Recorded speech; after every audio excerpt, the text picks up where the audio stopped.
బాగానే ఉంటాం, మళ్ళా జీవితం అంతా కఠినం. అంటే వాక్యానికి లోబడం, ప్రార్థనకు లోబడం, గద్దింపుకు లోబడం, దేవుని చిత్తానికి లోబడం, బ్రతికే ఉంటాం, బట్ట కట్టినట్టే ఉంటాం, సంఘంలో సభ్యుడమై ఉంటాం. అంతా బీడు. ఒక్క క్షణం ఆగి ఆలకిస్తే ఎవరిని గురించి ఆలోచించబాకు. ఈ వాక్య అర్థం దగ్గర గుండె మీద చేయి పెట్టుకుని నీకు నీవే ఆలోచించుకోవాలి. ఏమని?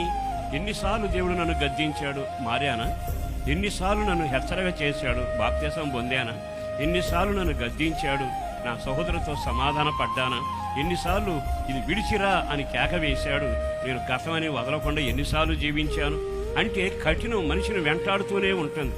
ఈ రోజున దేవుడు కార్యం చెయ్యాలి అంటే, నీ కుటుంబంలో మేలు జరిపించాలి అంటే, నీ మనుగడకు మంచి రోజులు రావాలి అనుకుంటే గోతులు తవ్వేవాడు లేపబడాలి. ఆ గోతులు నీ ద్వారానే తవ్వబడాలి. నీ జీవితం ఈ లోయలోనే తవ్వబడాలి.